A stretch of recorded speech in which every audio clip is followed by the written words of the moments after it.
our topic for today is all about triangle. So when we say triangle, it is a polygon with how many sides? Okay, very good. A polygon with 3 sides and having 3 vertices also. Okay, this is an example of triangle. O, nakakita na ba kayo ng triangle? O, yes, kinder pa lang, pinag-aaralan na ang shape. Okay, so this is an example of triangle.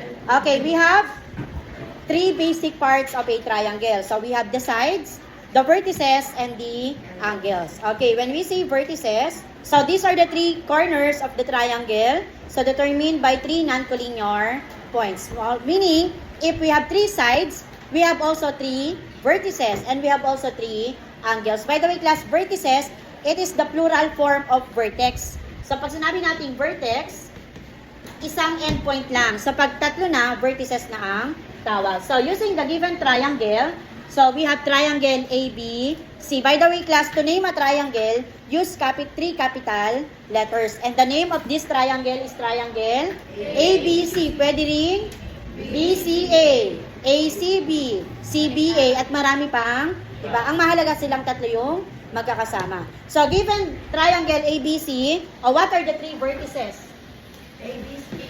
Okay, again, when we say vertices, based on the definition, these are the 3 corners of the triangle determined by 3 non-collinear points. So, meaning, ito ay uri ng point. Okay, give me one. Yes, over origin. Very good. We have point A. O, another. Yes, Ferrer? Very good. We have also point B. And the last one is Oladive.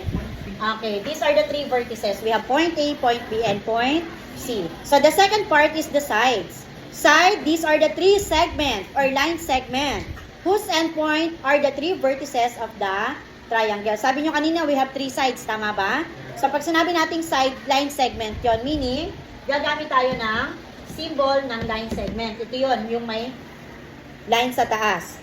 Okay, pag sinabi nating line segment, how many letters do we have? 2 capital letters, or give me one side of the given triangle. Origin again. Segment AB or okay, segment AB or segment BA, they are equal kahit magkabaliktad. So, give me one side bukod kay segment AB, Mutu. CB or segment BC, they are equal. And the last one, Roberta, segment AC or segment CA. And the last part is the angles. So, angles are the union of rays determined by a pair of non-collinear sides of the triangle. O, this is an example of angle. Alam ko, diniscuss to ng grade 7 kayo. Tama ba? Okay. To name an angle, meron tayong 4 ways. O, yung first way is using 3 capital letters. For example, what is the name of this angle?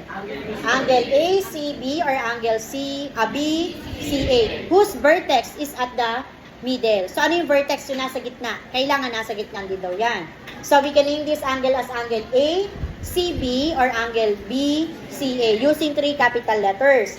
Yung second method naman is using 1 letter. At sino yung gagamitin? Yung mismong vertex.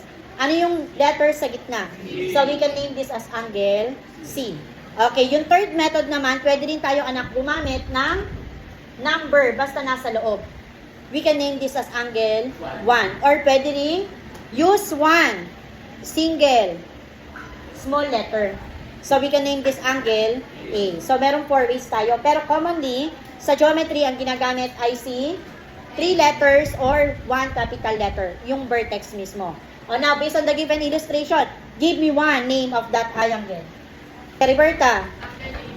Okay, we have angle ABC or we can name this as angle D. Kung ano yung nasa middle na letter. O, another name. Yes, anak.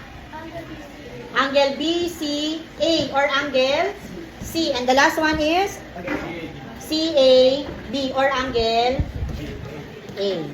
Okay, again, the 3 basic parts of a triangle are the vertices, the sides, and the angles. So, any question about the basic parts?